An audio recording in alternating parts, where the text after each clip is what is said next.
ഏതാണ്ട് ഒരു മാസക്കാലം ജീവിതം കൊണ്ട് അനുഭവിക്കാൻ അവസരമുണ്ടായ ഒരു മന്ത്രിയാണ് ഞാനെന്നും പറഞ്ഞു വെച്ചു SYSന്റെ സ്വാന്തനം എന്ന മഹാപ്രസ്ഥാനത്തിന്റെ പ്രവർത്തകരുടെ സമാനതകളില്ലാത്ത വിധം ചൂരൽമലയിൽ നടന്ന പ്രവർത്തനത്തിന്റെ മുമ്പിൽ.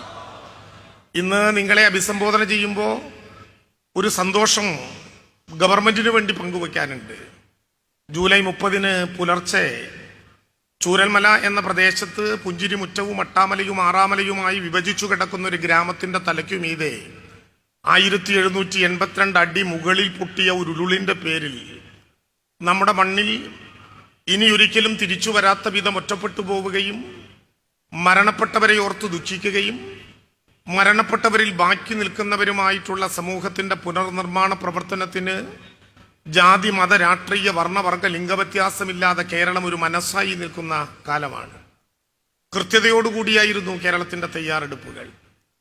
ആഗസ്റ്റ് സെപ്റ്റംബർ മാസങ്ങളിൽ അവിടെ നടന്ന പുനർനിർമ്മാണ പ്രവർത്തനങ്ങളിൽ SYF നടത്തിയ സമാനതകളില്ലാത്ത പ്രവർത്തനങ്ങൾക്ക് നിങ്ങൾ ഉയർത്തിപ്പിടിച്ച ജീവശ്വാസത്തിന്റെ ഭാഗമാണതെങ്കിലും ആ പ്രവർത്തനങ്ങൾക്ക് നേതൃത്വം നൽകിയ ഒരു മന്ത്രി എന്ന നിലയിൽ ഈ മഹാസമ്മേളനത്തിൽ വെച്ച് അതിന്റെ പ്രവർത്തകർക്ക്, അവിടെ അണിനിരന്നവർക്ക്, അവരെ നയിച്ചവർക്ക്, അവർക്ക് ആശയം കൊണ്ട് കരുത്തു പകർന്ന എല്ലാവർക്കും ഒരു ബിഗ് സല്യൂട്ട് സർക്കാരിന് വേണ്ടി നൽകാൻ ഞാൻ ഈ അവസരം സന്തോഷപൂർവ്വം ഉപയോഗിക്കുകയാണ്.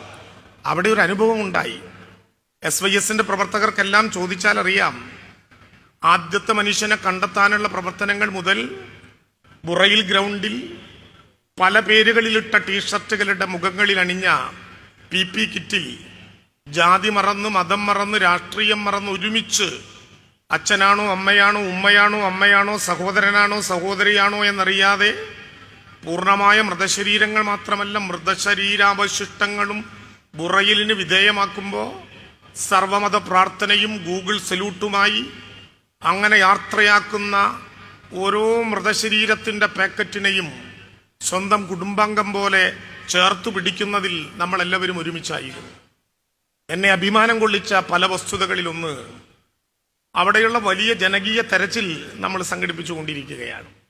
വന്നവരിൽ ആരെങ്കിലും ഉണ്ടെങ്കിൽ അറിയാം, ചൂരൽമലയിൽ പുതിയതായി നിർമ്മിച്ച ബെയിലി പാലത്തിന്റെ ഇപ്പുറത്ത് ഏതാണ്ട് 100 മീറ്റർ അക്കറത്ത് അവസാനത്തെ രാത്രി വിവാഹാഘോഷത്തിന്റെ ചെറുതെങ്കിലും ഒരു പാർട്ടി നടന്ന്, എന്നാൽ ഒരു രാത്രി ഇരുട്ടി വെളുത്തപ്പോ പൂർണ്ണമായും മണ്ണിനടിയിലേക്ക് പോയ ഒരു കുടുംബത്തിന്റെ തെരച്ചിൽ കേന്ദ്രത്തിൽ എത്തിച്ചേർന്നത് അന്ന് സ്വാന്തനത്തിന്റെ പ്രവർത്തകരാണ്. മന്ത്രി എന്ന നിലയിൽ ഞാനും എൻ്റെ സഹമന്ത്രിമാരും എല്ലാം നിൽക്കുമ്പോൾ എൻ്റെ കൺമുമ്പിൽ വെച്ചാണ് ആ വീട്ടിൽ കട്ടിലിൻ്റെ അടിയിലേക്ക് താന്നുപോയി ഓർമ്മകളോടൊപ്പം കൈവിട്ടുപോയി എന്ന് കരുതിയ ആ വീട്ടിലെ ആരോ ജീവിതത്തിന്റെ സ്വപ്നങ്ങളിൽ കിളി കൂടുവെക്കുന്നത് പോലെ സൂക്ഷിച്ചു വെച്ച ഇത്തിരി പൊന്ന് കണ്ടുകിട്ടി നെഞ്ചോട് ചേർത്തു പിടിച്ച് സാന്ത്വനത്തിന്റെ പ്രവർത്തകർ ഞങ്ങളെ കൊണ്ടുവന്ന് ഏൽപ്പിച്ചു. ഇതാ നഷ്ടപ്പെട്ടു പോയ ഇത്തിരി പൊന്ന് അഭിമാനത്തോടെ കിട്ടി, അത് ഈ കുടുംബത്തിൻ്റെയാണ് എന്ന് ഞങ്ങൾ പറയുന്നു. സർക്കാരിലേക്ക് ഞങ്ങളിത് കൈമാറുന്നു.